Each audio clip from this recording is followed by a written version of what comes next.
Nacelle's first wave of Star Trek figures is finally in my possession, so we can take a look at every single thing about these, from every tiny accessory all the way up to the main figures themselves.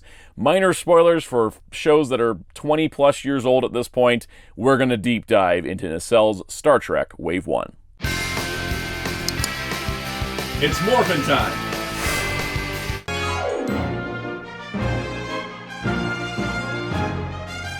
Hello, this is Soundout here, and welcome to my review of the Nacelle Toys Star Trek Series 1. This is the entire first wave of Nacelle's new Star Trek line that we've been hotly anticipating for a long time. I did get to interview Brian Volkweiss of Nacelle Toys prior to the line getting fully put into production. Go check out that interview if you haven't. But this is the entire first wave. We've got Captain Jellico, Captain Garrett, Tuvix, Captain Sulu, Valkris, Captain Archer, Weyoun, and Peter Preston. Also, if you're like, wow, Valkris is tall and wider than the others, yes, also much deeper. We will be taking a look at all of that. But this is the first assortment of 8 figures. It is a grab bag wave. The way that the waves are going to start working for this line is that Wave 1's a grab bag, Wave 2's a grab bag of 10 figures, Wave 3 will be the TOS, bridge crew, and main characters, and then Wave 4 is going to be a bit of a grab bag. I like this approach as a fan, and I think starting with this wave, it told Star Trek fans, it told everybody, Nacelle didn't come to play. They're going to be doing the crazy stuff, because basically none of these figures have ever existed before. In fact, none of these figures have ever existed before in terms of the actual toys, but these characters in these costumes and these looks, never before. It's an entire wave, brand new stuff for Star Trek fans.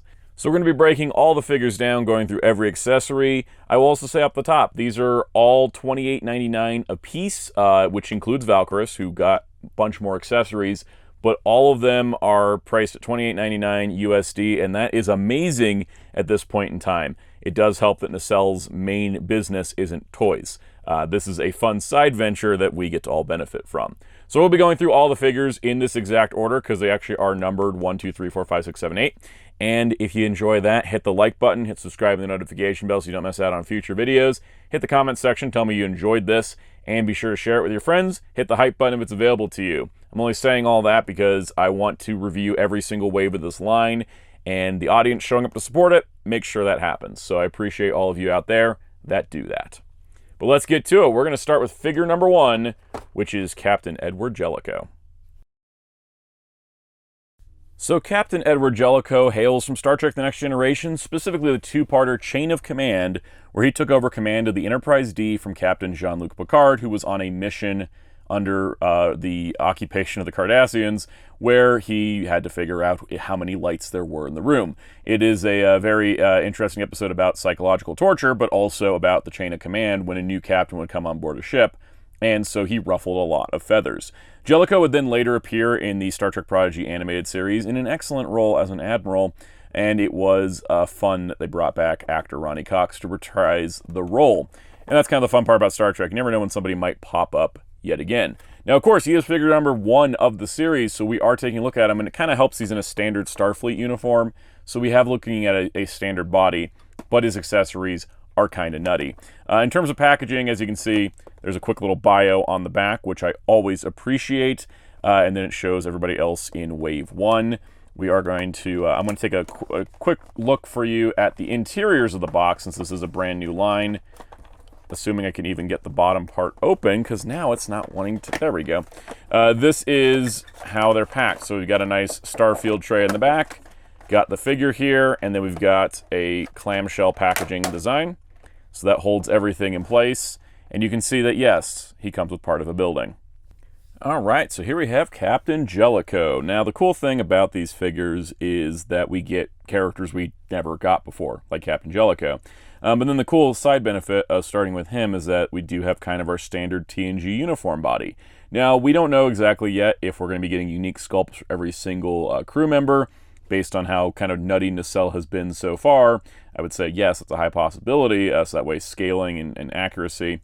But if you want to just look from the neck down, it's like, yeah, there's your kind of standard TNG era Enterprise D uniform.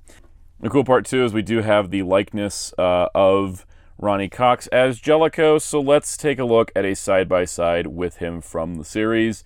For my part, I think the likenesses are pretty good on all the Nacelle figures so far.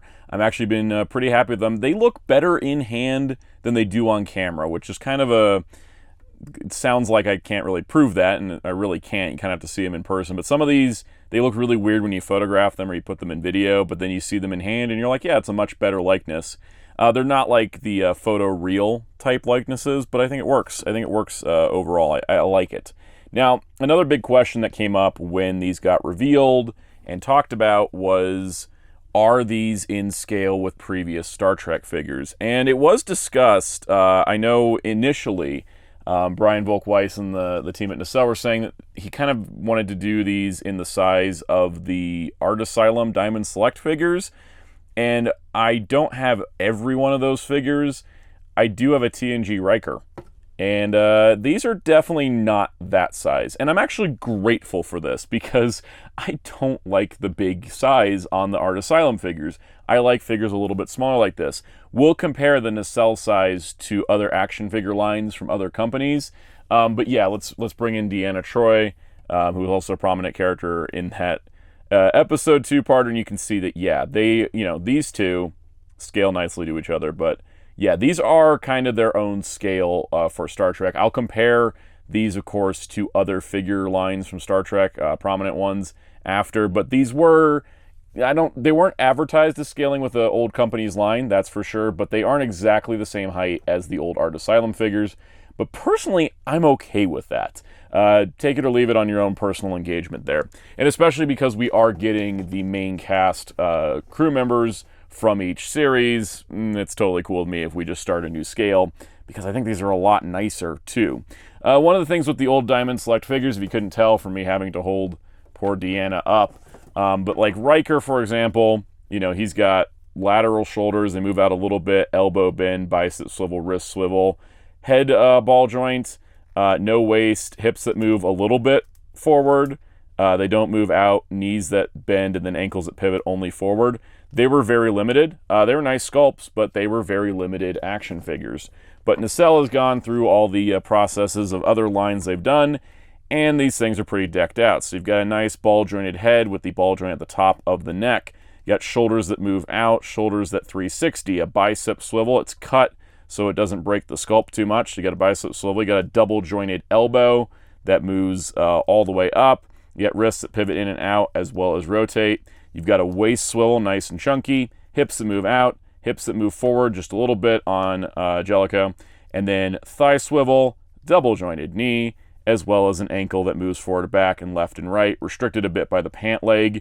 But this does mean if you want to have Jellico in full combat position, which is not something that you'd ever see Jellico do, he can assume Dragon Ball Z poses. I don't know if you want to display them like that, but you are given that option. And I do think that's fun because, this would totally be valid if these figures had kind of limited motion because that's how, the characters work. This is mostly a character that stood around and talked. But I love the fact that you can just go for crazy stuff. Like you can, crouch them down. You can go kind of insane with the articulation, which we haven't ever seen for Star Trek. Because again, it's mostly a sit around and talk series or shoot a Borg or the phaser type series. So you don't really need to have the crazy kung fu action, but Nacelle is gone for that, and I'm all here for it. I'm all here. I'm hanging balance like that. Honestly, this is more articulation range than we get in some like Marvel Legends, so I'll take it. I like the additional movement. It also means that if you do want him to sit in like a captain's chair, he should be able to sit. They kind of designed everybody to sit, and we're getting it a TOS bridge, so maybe we'll get a TNG bridge, and then, yeah, you can have them sit like that. Kind of more of a natural sitting stance overall. But, yeah, very, very happy with the articulation. But, of course, I think one of the things that shines with these figures is their accessories, because they're very, very specific and very deep into the lore of each character. So let's go over the accessories for Jellico. All right, so first of all, pretty standard TNG Mark II phaser, the old Dustbuster, as it's been called. It fits into the open hand. It holds, grips, no problem. He isn't really one that's used a phaser too much, but I like that they included it as a accessory there. Also, he does come with a bunch of hands, as you may have seen in the package, and let's just talk about that real quick. The hands do come out nice and easy. They're on stem pegs. Pretty easy to swap out. If you want to switch hand options like to this, and so you've got like a tighter grip on there, and that'll allow him to hold the pad he includes. And the pad is a pretty standard Jellico accessory, all things considered. He had a checklist of things he wanted done. It is pretty much a flat piece of plastic with some really nice printing on both sides, but I think that works quite effectively. And then they've also given him these other hands with extended fingers. And just for the record, so I don't have to show them all the hands match. So he's got full matching sets, but you can see you've got kind of a finger pointing hand, so it looks like he's touching the pad or using it, which is awesome. But yeah, it's kind of fun to just have pads, because that was something that the Playmates figures sometimes would include, but they always had trouble holding them.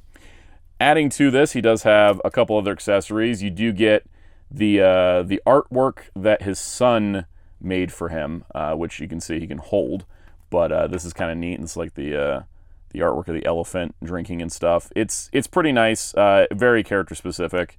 They are 3 pieces of the 3 sheets together, so you can kind of have him hold it with 2 hands like this. And then we also have the Cardassian Customs and Etiquette book, since he was studying the Cardassians specifically. So you do have that book, and that does fit in his hand, his open, relaxed hand that also holds the phaser. I do like hands that serve multiple purposes like that, so he can hold that no problem. Now, of course, Jellico's big accessory, which is what I love about this line, they go for the big crazy accessories, is that one of the iconic scenes of him setting up himself as captain of the Enterprise D was he told people, let's get rid of the fish tank in Picard's ready room. So the fish itself, who has a whole memory alpha page because several appearances were made, the fish tank was a feature of Picard's ready room, and Jellico did not like it. He thought it was unprofessional. And so this is the fish tank for Picard's ready room. It is just that part of it, but you can see you've got the fish on the top there, the whole coral base and everything. There's no water inside, but that's fine. We don't need things drying out. It's got the illusion of water because of the clear plastic. And you can just use this as a diorama piece. And there's several of these throughout the line, these like diorama pieces that are like part of a set. And if this line continues as long as they want it to, honestly, we could probably build out several rooms with all the pieces they're including. And that's what I think was really kind of fun about this, is that this is a line that is being done by somebody who knows insane amounts of Star Trek lore. And so you're going to get full accessories. Like another licensor or another company coming in to do a Jellico may just include a phaser, just reuse some parts, like the body would just be Riker's body with a different head. But, Nacelle and Brian Volkweiss being in charge of this is going to give you his kids' pictures, the Cardassian etiquette book, the actual like fish tank, and all these hands to work with. This is a level of attention to detail that only happens when a fan is in charge of a line, and also when the fan is in charge of the company making the line. So let's move on to figure number 2 and see what we have with Captain Garrett. Alright, now that we've established our baseline with Jellico, we can start going through these figures a little bit quicker. Next up, we have figure 002, Captain Rachel Garrett from Star Trek The Next Generation. This is a character who appeared in a singular episode that was yesterday's Enterprise. She was the captain of the Enterprise C, and they encountered the Enterprise D in a fun time travel shenanigans. She had, I think, maybe 2 scenes and then died. So, crazy pick. But also kind of a timely pick, too, as around the time this figure got announced, the Section 31 movie was actually released, and that had Captain Rachel Garrett as a younger person on that cast of characters. But here's all of her accessories. Let's take a closer look. Alright, so here we have Captain Garrett. Now, she is from a TNG episode, but she is wearing a movie-era uniform. That's the modification. It's the era after the movies, which is where the Enterprise C came from. But we can kind of see we've got the classic movie maroon tunic in place. So she's got, of course, her badge. She's got her captain's rank on her. Looks very nice. Nice sculpt down to the pants as well, with the bunchy pants leading into the boots, which is really, really nice. Now, let's talk about likeness. So likeness-wise is pretty good. I think it's a little heavy on the rosy cheek blush, but overall it's pretty solid. Again, looks a little bit better in person. I'll kind of end up saying that a lot. Now, in terms of articulation, this is where I have my first complaint with the line. We're going to talk about these ankles in a moment, but otherwise, head moves, shoulders move, 360, bicep swivel, double jointed elbow, wrist swivel, wrist pivot. She's got a waist joint under the tunic, but it's very limited. And then hips that kind of move out, but not really, kind of move forward, but not really. Thigh swivel, double joint knee, all that's fine, no problems there. It's the ankles, and this is a thing we'll see also with Sulu, is the way the ankles are designed kind of concern me. So there is a rotation here, and then there's a pivot forward and back, and then there's a turn left and right, but it's not really an ankle tilt because it tilts only slightly. Now what my issue is how tight the ankle is, because you can see if I'm tilting it back, it takes a lot of motion to get to the next detent. You can see the foot kind of slowly coming in here. It's because this piece here is kind of soft, so when you're pushing it this way to move it forward, I'm trying to really just test it for the camera, I'm kind of concerned.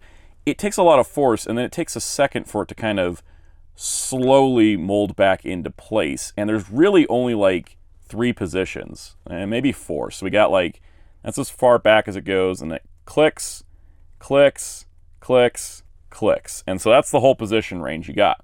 Now the thing is, if you have them stock standard like this, you can kind of see how this one's even not exactly straight up and down. Maybe it's actually backwards now that I'm looking at it. This positioning straight up and down, like a lot of action figures, you should be able to just stand it straight up and down. Let me show the feet here. So if the feet are straight ahead and they're lined up, and you go, all right, let me give it a little bit of tilt so she can stand, and there she goes. Yeah, so I'm having issues lining up the ankles properly. So now the way I found it is if you kind of do this, give her a little bit of a knee bend where she's kind of in a half stride, that sort of balances her out a little bit better.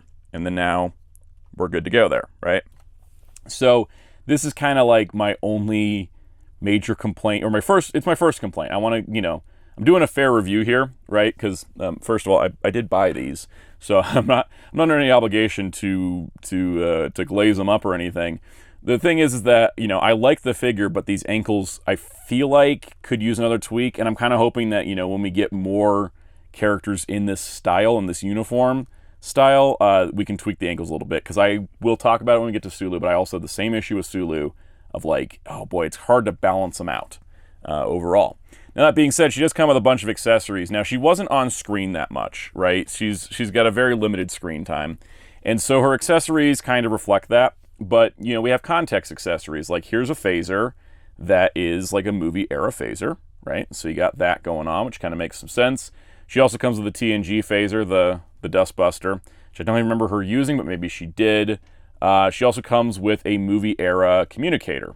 And so the communicator, because they were using props or anything that came from this like lost era between the last movie of the TOS movies and TNG, then everything like that has kind of its own like mismatch or reuse. So she's got that, and then she has a pad, which is a pretty modern pad, but it does show like the whole conflict divide sign between the Klingon War and the Federation. So you got that pad going on there. So you got that, which is nice. She's got grip hand and then kind of relaxed hand. And so for other hand options, she's got fists, she's got the opposites of the hands she has, and then she's got those kind of pointing hands that are good for holding things. So that's pretty nice. But one of the things that she's most famous for is dying. She's not the most prominent character in Enterprise. Even though she is the captain of the Enterprise C, she's not the most prominent character. So included as an alternate head is her with the shrapnel in her forehead and the blood running down. So if this is any indication, this line's going to also be insanely morbid. And what's funny too is that Brian Volkweiss has spoken to, there was an accessory that Paramount did not approve. It wasn't this one. This made it through. I do think the shrapnel on the final production is a little bit less prominent. Maybe that was to get like approval. Because, it looks like, oh, she's just banged her head. But no, that is her death state. There you go. Slump her in a chair. It's dark. It's dark. It's a little twisted. But also, really, it's kind of the character's most defining moment. So, kind of good to include it. Anyways, I'm not exactly sure how to display her otherwise. Because I don't really have a captain's chair for her to be, like, slumped in and dead. But it is fun. You can kind of... I think the fun here is that, again, nobody would be like, oh, we need to make a Rachel Garrett. Nacelle's like, we never had a Rachel Garrett. And I'm like, okay, cool. So I'm going to play on my shelf the reality where it's badass Captain Garrett who was fighting in the Klingons and on the frontier, and she was like super hardcore about war and combat, and she learned martial arts skills from Michelle Yeoh because, you know, that movie happened. You know, there you go. It's crazy because it's not a character I would expect to have an action figure of, but I appreciate that she exists. Figure 003 is Tuvix from Star Trek Voyager. Now, Tuvix is a fun one because he is a transporter clone that was created from a fusion of Tuvok and Neelix. And the actual decision on Tuvix himself in the final episode is one of the most controversial and also highly discussed endings to any Star Trek episode, because the ultimate decision was done that it's like, okay, if we want Tuvok and Neelix back, we have to kill Tuvix. So that was the decision, is like, would that be considered murder? And so we got some fun accessories with this guy as well. Alright, so here's Tuvix in all his plastic glory. Tuvix was like genuinely kind of a nice person. Honestly, that episode is horrifying with the whole decision on, should we kill him to bring our other guys back? And it's like, well, of course you could get the other guys back, but dang, there was not an easy solution on that one. They put Janeway through the works on tough decisions on that show. Anyways, costume-wise, really nicely replicated with the cool pattern being done as a paint job, nice sculpt, nice leg details as well. Maybe kind of a preview of the Voyager crew pants. I will notice, or will note, I should say, the knees on mine are a little funky. And I don't know exactly what's going on here, but I think something's weird, because you see if I put his leg in a natural straight position, there's a gap. Right, which is not the case with the other figures, it's just with him.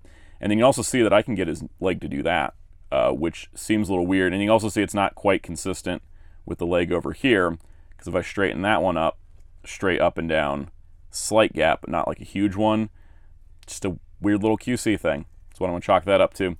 But yeah, let's take a look at the likeness real quick. So here is the Tuvix likeness, and then compared to the series itself. I think it's pretty solid. I think, honestly, like, overall, I mean, and certainly having chronicled the Playmates line, there were some rough ones there. These are definitely really nice. So, articulation, ball joint neck, a little restricted because of his longer hair. Shoulders move out, shoulders 360, bicep swivel, double jointed elbow, wrist pivot, waist joint in there, hips that are restricted by the skirt but still move, thigh swivel, double joint knee, ankle forward back, a little bit left and right. For some reason, my Tuvix's knees can do that. I don't think that's an intended feature there. Now, of course, there are some cool accessories included with Tuvix, and some that I don't remember him using. He was mostly a pretty chill guy, but you know, if you want to reenact the ending of the episode and then give him a phaser, so you can be like, can't take me alive. I'm trying to remember if that actually happened or not, but he does come with the Voyager phaser, which has the kind of cool scoop to it. Also, big shout out to all these tiny accessories being fully painted. There's a tricorder, which you can't even see because of how tiny it is, but you can hold it as well. So you can see, tricorder, fully detailed. In addition to that, he's got fists, he's got two, opposites of those hands, and he's got grips. He does come with a couple other fun accessories. You get the bag.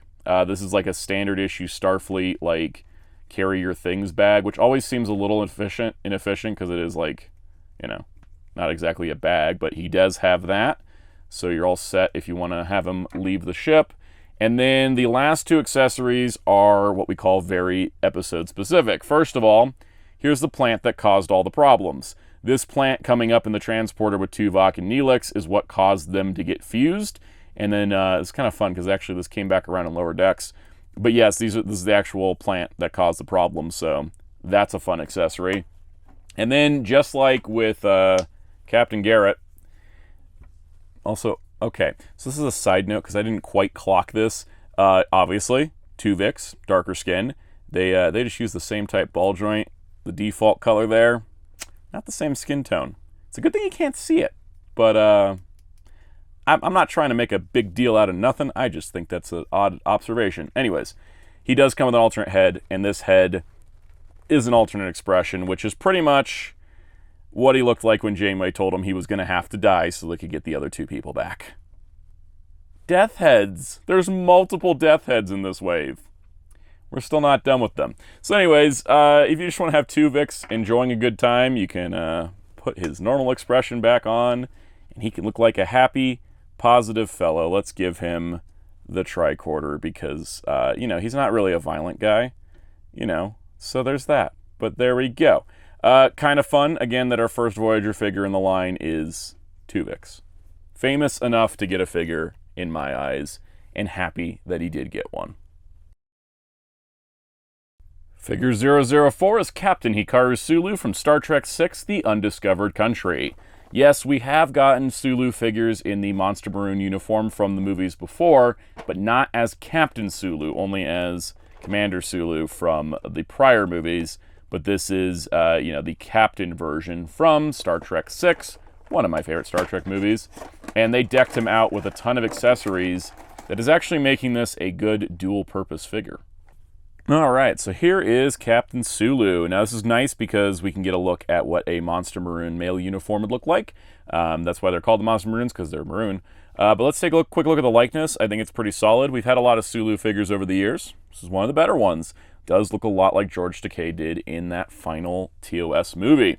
Now what's cool here is that we do have, of course, a unique sculpt, but a lot of great painted detail. The belt is sculpted on. And of course he's got the rank insignias all over, which is awesome. Once again, similar to Garrett, here's the articulation, ball-jointed head, ball-jointed, or the outward shoulders, 360 shoulders, the bicep swivel. By the way, that's the full outward range. I keep showing like only half of it.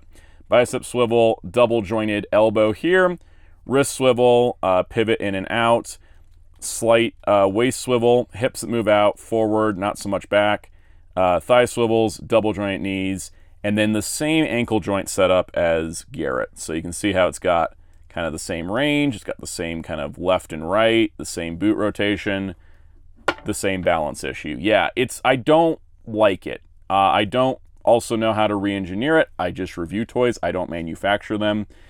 But if Nacelle's watching, which I hope they are, maybe do a second pass on those ankle types before we get more in these uniforms. That's all I would recommend.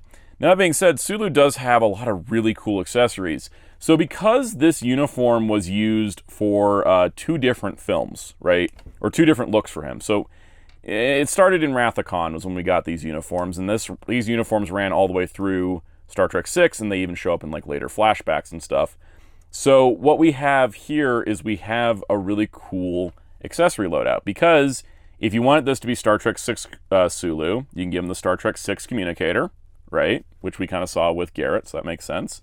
You can give him the Star Trek VI phaser, which again, we saw with Garrett, which is nice.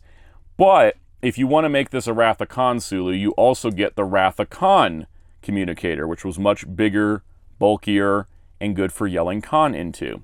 Or you can also give him the Wrath of Khan phaser. So you have the option. You can do Wrath of Khan, or you could do Undiscovered Country. Excellent. Love that. Also, what's cool is that, much like in the movies, where they would unbuckle the flap, I think usually when the ship was in distress or in combat. And so basically you can remove this chest panel, like that, and replace it with one where the flap is flipped down. So there you go. It's pretty cool. I expect, you know, when we ever get like a Wrath of Khan Kirk or a movie over Kirk, you'll have a similar feature to that. I think any of them that did have the flap flipped down at any point in the movies would get that option, which I think is an excellent feature. Again, great attention to detail. But by far my favorite accessory is actually a 2-part accessory here, with the way they pack it in the packaging, even to make it so. They included, one of the iconic things about Sulu as a captain was this teacup. So you got Sulu's teacup, which has a hand, so it's packaged like this, so you can have it like that, like on display. And so what's really awesome about this, when they showed this, it's like, oh, that's cool. They molded the hand together so you can have Sulu in his teacup, which is pretty iconic to the movie itself. You saw him, it's like, oh wow, this is how Sulu is a captain. He's different than Kirk and all that, right? But the cool part is that they went a step further. The teacup is separate, so you can, with some finagling, take it off the finger, You get an opposite hand that can also hold it. Not only that, does it has the liquid, painted inside, and it's got the saucer, and you can see they've even printed the Starfleet logo and the Excelsior and its registration number. But you can also take the teacup off of the saucer. So the saucer will have a peg, obviously, but you can take that off. And I'm glad there's a peg there so you don't lose it. And I've had figures of coffee cups that slide around their saucers. So yeah, you can do that. You can hook it back on the finger, and it's actually indented so it'll stay on there. And there you go. You got Sulu with the teacup, and then you can even, like I said, you can pull it off. You can put that aside, and you just have them drink it. That's awesome. That is, again, that's a level of attention to detail that only a Star Trek fan would get. Most other toy companies would probably say, why would he include a teacup? That's a dumb accessory. Whereas, Star Trek fans like me would say, yeah, Sulu with his cup. That's how I'm displaying mine for now. Figure 005 is Valkris from Star Trek III, The Search for Spock. Now, Valkris was a lesser-seen character in the movie. She was part of the Klingons. She's really cool, but didn't have a ton of screen time, so they included the Genesis device. So she is in a much bigger package than the standard figure. So you can see that, yeah, it's a similar design, much larger box. And that is so cool because she's still $28.99. I don't exactly know how they pull this magic off, but I'm going to appreciate it. So she has a ton of stuff, obviously, and you can see on the back here, you see that, it basically does have that she was involved in getting the project files for Genesis to give to Commander Krug. And so that is her. And she's actually apparently one of the highest selling figures because she does come with the Genesis device that was the focus of the second, third, and fourth Star Trek films. Now, I will say, full disclosure, this is actually my second Valkris because the first one I received was missing accessories. Her bat'leth wasn't there, her disruptor wasn't there, and most of her hands weren't there, and the Genesis device was missing the screws. That was a bummer. I ordered mine through Big Bad Toy Store. I contacted them, and they were able to send me a replacement. I think this is a freak accident, and I hesitate to even include it in the video because I don't think missing accessories is common. I've not seen anyone else say this happen. This is like a 1 in a million type thing. Or, the way toy production is 1 in 100,000. So I don't think that's super common, but it's just something that, I would say keep an eye out for because I didn't consider it as a possibility until it happened. But I did get this new one. And of course, this is the one we're going to review because, look, there's all of her accessories. Let's take a look. So here is Valkris, another figure of another character I never thought would have a figure, and here we are. She's gorgeous. I think she looks great. Here's a likeness comparison. I do think her eyes have a little bit of a dot eye look to it overall, but yeah, pretty solid. And the costume design's great. I mean, she's got the cape and everything. It's a character that doesn't appear on screen as much as I think she could have. Now, because of her design, she is a little bit more limited in articulation than the others. So ball joint neck, shoulders move out, kind of stiff, shoulders spin, bicep swivel, single jointed elbow with a rotation, wrist swivel, wrist pivot, waist swivel above the skirt, hips that kind of move a little bit, not really a thigh swivel, single jointed knee, little rotation. Then there's also a separate boot, I think. And then also you have the ankles, which are actually ratcheted. They're like detented so that they have a little bit of strength to them, a little side to side. So she does have the ability to stand up. She's just going to be a little bit trickier to balance because of the heels than some of the others. Now, like I said, she does have accessories. First of all, credit where credit is due. Every single one of these hands has all of her nails and her rings and her sleeve painted, which is just amazing to see. But she does come with a pretty good loadout of accessories. So first of all, we do have her Klingon disruptor, which is, standard issue Klingon stuff, but she is the only Klingon in the wave. So Klingon disruptor, nice and neat there. We also do have the Klingon tricorder, which I always love the design of this thing. Thought it was wild. She does include the Genesis plans, I believe. That is the Genesis plans, right? On that little box. So she's got that. And then she can also wield a bat'leth. And there actually is different hands for this. I don't know why I'm trying to squeeze all the hands onto her there, but she does have the ability to wield the bat'leth, which is awesome. And that's our first Batleth. I'm sure we'll get many more. The nice part, too, is that even though she is a female figure, she can wield a full-size Batleth. That is something that the Playmates line would struggle with. They'd be like, oh, here, Jadzia came with a Batleth, and she can't hold it. So I love that. And pretty much that's how I'm going to pose her, because I think it's the best way to do it. Other than that, though, the big selling point with her, really, is that she comes with the Genesis device. So this comes in multiple parts here. And this is bonkers. That's the figure. These are the accessories. So this is the Genesis device, like control panel, the launch panel. You can turn the dial on it here. That dial spins. This lever, I wish it pulled down, but I don't think it does. Yeah, it's molded in. But there it is. You can see that it's screwed together, and then it's got a button. And you can push the button to launch the Genesis device. I love it. It's really fun. So it's like a nice display piece.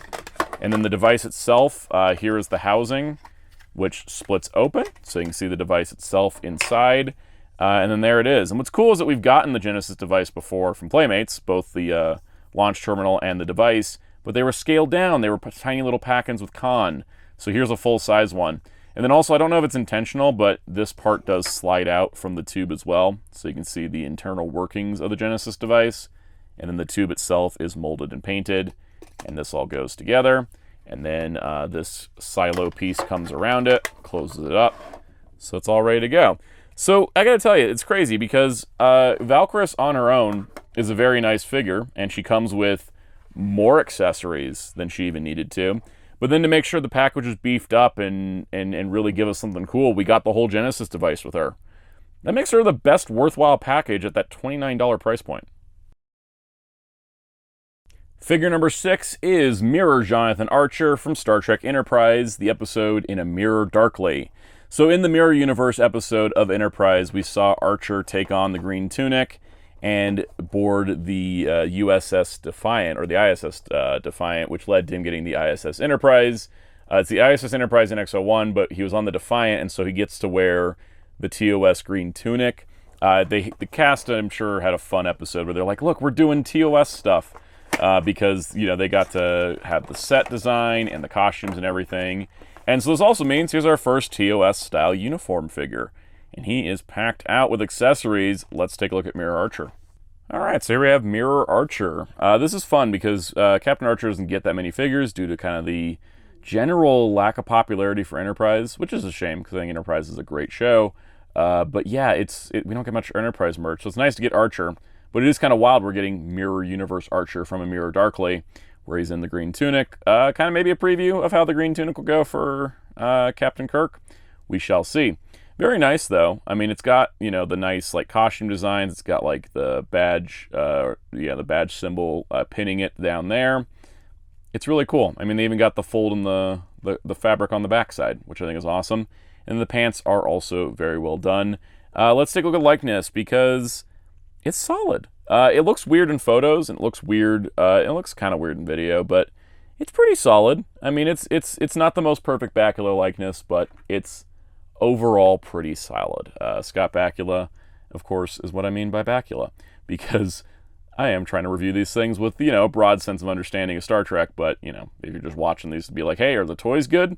Yeah, toys are good. So, neck joint moves, shoulders move out, shoulders 360, shoulders bicep swivel, double joint elbow, wrist swivel, pivot, waist swivel, left and right, hips that move all the way out, forward and a little back, thigh swivel, double jointed knee, boot rotation, and an ankle pivot forward, back, left, right. Now, see the way this is done? Boot rotation, forward, back, left, right, but you see how there's not so much wiggle here? That's, I think, the issue with the Monster Maroons, is there's too much wiggle, so you can't move the ankle as well, because this allows you to readjust quite nicely. Now, of course, there is a comparison I'm sure a lot of people are hoping for me to make. I know I've been skipping the comparisons to the last few. I don't mean movie era Voyager Art Asylum figures, but I do have an Enterprise one. I have Archer. So here is Archer. By the way, when they started these were part of like bridge crew packs, and they had rubber crotches so they could keep the sculpt. Guys, it's an action figure. Just cut the damn legs for the sculpt. The rubber crotch, I'm surprised it's holding up after like 25 years. But anyways, there is standard Archer from the Art Asylum line next to Mirror Archer from Nacelle. So once again, the Art Asylum stuff just scales taller than the Nacelle stuff. And again, I'm totally fine with that, but that may bother some people. All right, let's get back to the accessories on Mirror Archer here. So, first things first, he does come with a TOS loadout because, of course, he got all of his stuff from the USS Defiant that went over to the Mirror Universe. So he's got a TOS tricorder. This one's in the open position, which is neat. You've got a TOS phaser as well. Same deal there. And then you got his kind of more specific accessories. Here is the Enterprise Mirror Universe phaser, which, as you can imagine, he holds quite well. Pretty nice and easy. We also get the Mirror TOS, or the Mirror Enterprise communicator, which looks pretty nice overall. Nice slab there. And then he gets the Agonizer knife. You know, because every dang Mirror Universe person carries a knife at all times.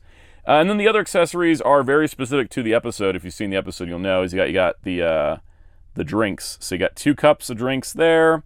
You got the bottle. You've got a partial fill glass, and then you've got a glass that has spilled out. Or a glass, you know, you can have it like that. But no, it's also, I think it's supposed to line up so it's like you're pouring it in, or it's a spilled glass. You got plenty of options for dramatic scenes with drinks, which, trust me, if you've watched Mirror Darkly, you know. So, pretty cool. I mean, this is really nice to have, like, a different Archer, because the only Archers that we got is just, you know, standard Enterprise Archer, and then the EV suit one, which was nice, you know, for the time, but there's a lot of other looks of Archer, and so I'm glad we just got one. But I'm also glad that Enterprise got some rep in the first wave. So their license is only the first 10 movies and the first 5 TV shows, and so I'm glad that Enterprise got in, because again, you know, most companies don't ever make Enterprise stuff, so it's nice, and it's also technically a character we've never had before because we've never had Mirror Archer before, and that is pretty awesome. Plus, I don't think he's going to be alone for too long if this line keeps continuing the way they planned. And of course, while they never met, I'd be remiss to not put Mirror Archer with Mirror Spock. Mostly because I have Mirror Spock. This is kind of fun to have. You know, it's kind of interesting. I noticed Mirror Spock, scale-wise, just seems a little bit smaller scale than like the TNG figures. When I say a little bit, I mean like about a lot. So, you know, while I didn't collect that Diamond Select line fully, here's another comparison. I didn't collect that Diamond Select line fully, but their scale was a little all over the place, depending on which series they were doing. So I'm glad that Nacelle just decided, let's just do our own scale on things, because that previous line wasn't the most consistent with what they were doing. All right, figure number 7 is Weyoun from Deep Space Nine, one of the characters that I was shocked Playmates Toys never did. They did a ton of DS9 figures, and yet missed Weyoun, who appears very frequently in DS9, one of the Vorta. Also, there's more than one Weyoun, and he, of course, was one of the prominent characters played by Jeffrey Combs, who would go on to play many a Star Trek character in his time. And we have wacky accessories with him. Just absolutely wacky accessories. I can't wait to look at it. All right, so here's Weyoun, probably my most anticipated the entire wave. I'm going to be totally honest, just because DS9 is my favorite Star Trek show, and Weyoun's one of my favorite characters from that show.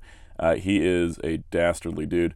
This is a really tricky figure to pull off because of the patterns of the clothing. It's probably why Playmates never tapped him for the line, because, you know, you got not only just like this kind of awkward like asymmetry, but also just like the way that the sleeve has to line up with the body, and that all of that detail is paintwork, right? That's all paintwork. You can't mold any of that in plastic. And especially by the time that Playmates was doing DS9, they were starting to skimp on the paintwork. So I think that's probably the reason why Weyoun didn't get made. In terms of likeness, of course, when you take a look at his, this is his smiling head, which is slightly unsettling. I'm going to switch heads because he does creep me out when he's smiling, but let's put on the more serious stern head here.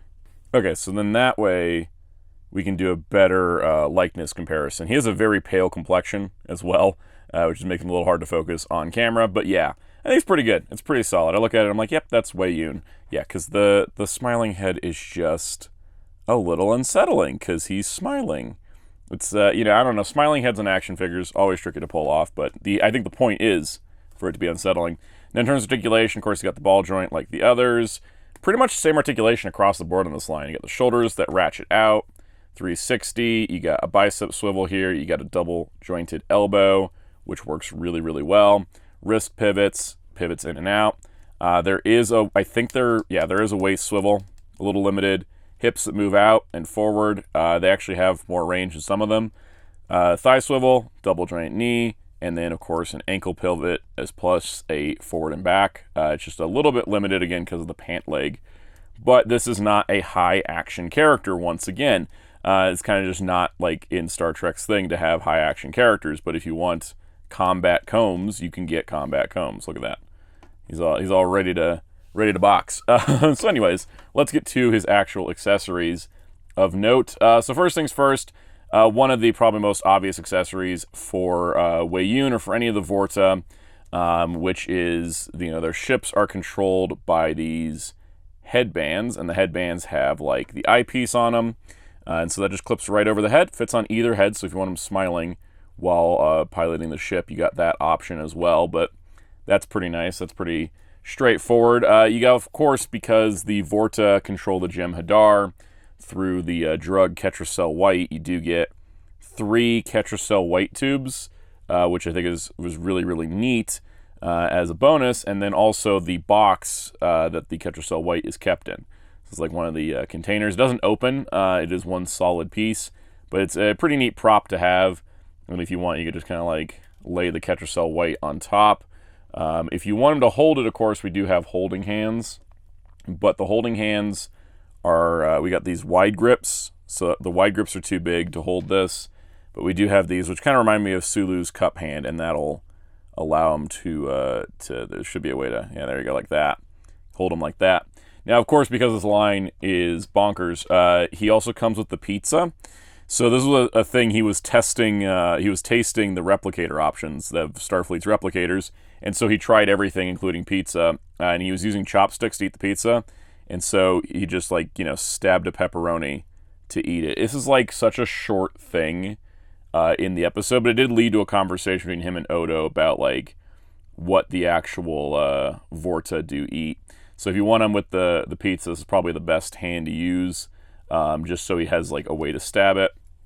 And yeah, it's just, this is the level of detail. It's like, yeah, nobody else would think of this besides hardcore Star Trek fans. So yeah, if you want him to eat the pizza all awkwardly with the chopsticks, you have that option. That may not be the best hand to do this. I'm kind of doing everything on the fly for this video because it's a video. But yeah, you can have him kind of like that. There you go. He's eating his pizza. It's very interesting to include, but honestly is my favorite accessory. Because the Ketracel White is like, yeah, no duh. The headset's like, yeah, no duh. The pizza and the chopsticks, that's weird. I love it. Overall, pretty nice. I guess I could do one size comparison. I don't have any DS9 Art Asylum figures. I know, shocking, but the DS9 figure is kind of hard to get.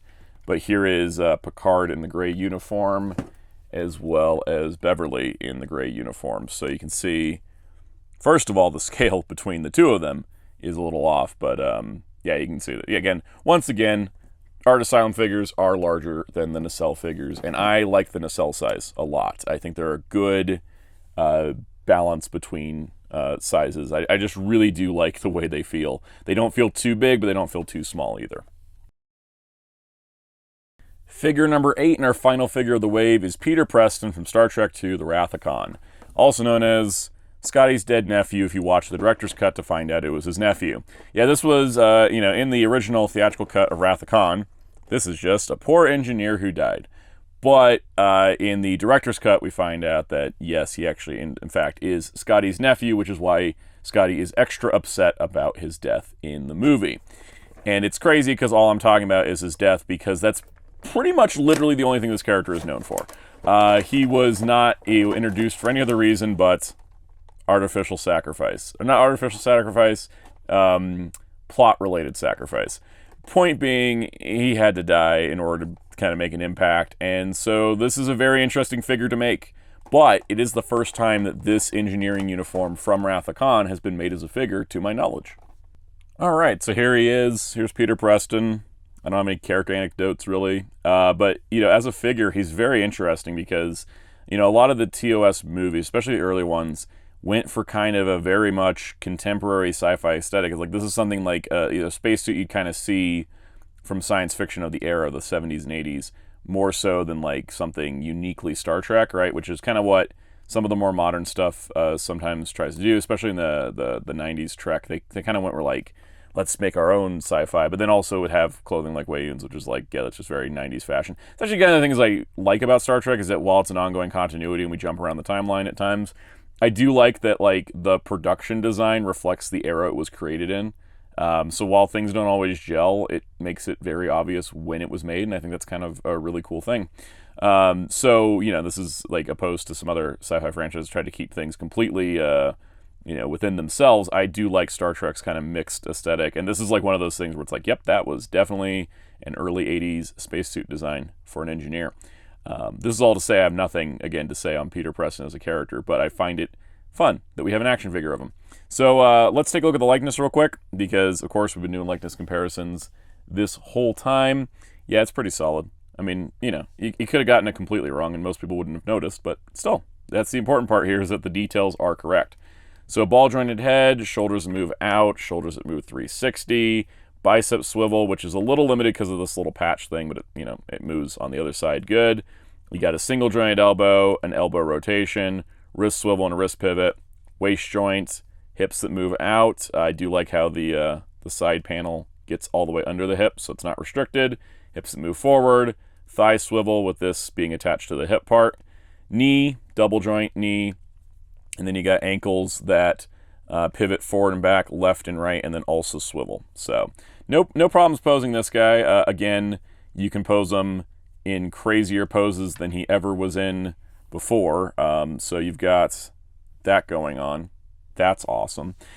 In terms of accessories, he does, of course, come with, I would say, kind of a standard loadout of stuff for a Starfleet officer of the time. So we once again get the communicator, right? We get the cool communicator there. We get the phaser, right? Communicator phaser. That's pretty standard. But here we got some engineering-specific tools. We got this thing, which he does come with alternate hands to hold. He does have kind of strangely huge hands because of the suit design. So you kind of have to like just kind of work around it. Like, it's clear that the accessories that he's got are going to be reused down the line. And so, he doesn't quite hold them as well, which at least for that piece. He does come with engineering tools, right? Kind of standard stuff that we'd see Scotty use. And so he can hold those pretty good, which is nice. He also has a oxygen mask here, which can plug in right here on the chest. You got to get the little, there's a little like divot, little keyed system. You plug it on there. Should hold, and it doesn't want to stay on. I did it earlier and it was fine, but yeah, the idea is it goes on the mouth and then it plugs onto the chest, and for some reason it's popping off on mine now. I do wish the hose was a little bit more malleable because the angle can be tricky. There we go. So then we got we got the oxygen mask look, because radiation, oxygen, you never know what happens in engineering. So pretty cool, nice and easy like that. And then, of course, just like Garrett, just like Tuvix, this line is dark. So, of course, his alternate head is, in fact, when he died. And that is the most grisly and gruesome one of them all. Yeah, he looks rough. I also, minor thing. The neck was painted to match the regular head. So, like, he has all the dirt on him in addition to the blood, and the neck's just totally clean. But, yeah, I can imagine you can have when they ever make Wrath of Khan Scotty, you can have him carry him into Kirk's ready room, or onto the bridge. Carry him onto the bridge. Yeah, you can have dead Peter Preston, because let's be honest, that's the biggest impact the character ultimately made. All right, we're going to do some size comparisons now, and I thought that the first one obviously would be all the figures to each other. This is every figure from Wave 1. You can see that, Weyoun's a little shorter, Peter's a little taller than Weyoun. Everybody's scaled what I would call appropriately. Nothing looks out of place to me. I feel like everybody is adjusted height accurate to how they appeared in the series. It is tricky since pretty much everybody's from a separate series or a separate episode. So, no two of these figures ever interacted before, but it looks correct to me off first glance. Let me bring in all of the Art Asylum Diamond Select figures I have. Okay, so you can kind of see that, yes, the scale here on the Art Asylum to the Nacelle figures, the Art Asylum figures are definitely taller, because without interspersing them, just putting them in the back row, everybody towers over everybody here. And that is fine. I think it's fine that this line is what it was, and then this line can be its own thing. That may depend on your personal preference, but for me, I'm happy with the Nacelle figures being their own scale, and honestly being so much significantly better than those. Those were fine for the time, but these are just significantly better figures. All right, we're going to use Sulu because he is the average height of a Nacelle figure. Here is a Hiya Toys Exquisite Mini and a Mego. So you can kind of see older Star Trek line. Yeah, these aren't going to scale with anything. I just wanted to kind of show the size difference between them. And then here we have Neo Playmates and original Playmates. Just for a quick comparison, here is a Voyager mold Playmates because they stood just a little bit taller because they had flat feet. And then here is a female Playmates figure as well. Yes, the Playmates figures, including the newer ones, were a much smaller scale. The newer ones were taller than the older ones. So it's kind of like an inverse now, where the Nacelle stuff is a little bit shorter than the previous, 7-inch line. No need to do more Playmates comparisons than that. The Nacelle figures are definitely in a different size class than the Playmates line. All right, we're going to use Sulu as a test bed to compare these to other action figure lines. So from Hasbro, we have Marvel Legends, both comic style and MCU style. Also from Hasbro, we have G.I. Joe Classified Series and Star Wars Black Series.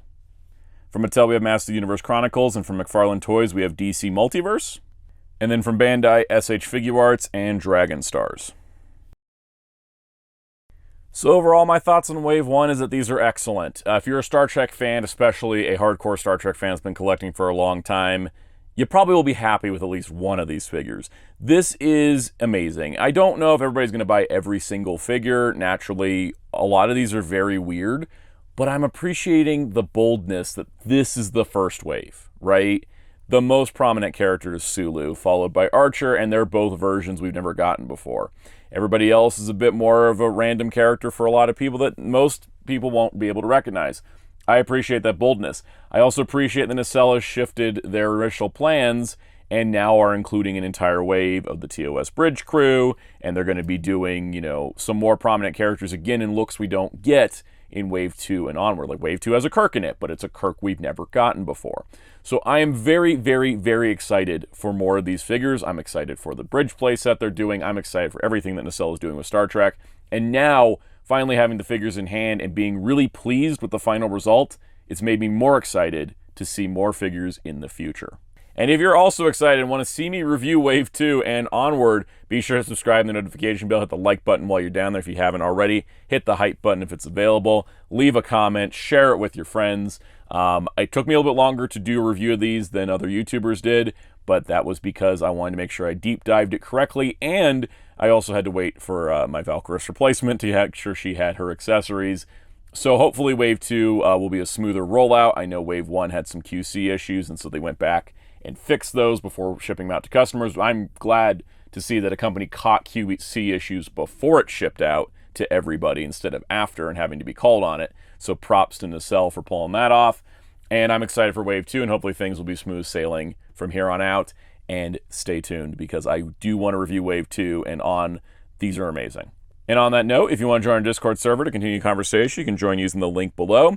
You can also join as a channel member, get perks like early access to videos and member-exclusive shoutouts. Let's get some special shoutouts to some of our channel members. Special shout out to all of our channel members, including these Captain Tier members: Nathan Pinder, KB the Gangsta, Orion Pax, Bobber Down Jigs, Andy the Collector, Ethan Scott, Wario's Digifarm, Justice Outlaw 8468, Shadow Dante Games, Mick M, Bright Decision, and Dante Namikaze. Thank you all for your support of this channel, viewers and channel members alike. If you so wish, I'm on social media on Blue Sky and Letterboxd at Soundout12. You can find my wonderful graphic designer on social media and Discord at DarkClaw643, and you can find Hero Club at HeroClub.com for entertainment news and more. And until next time, this is Soundout saying, live long and prosper.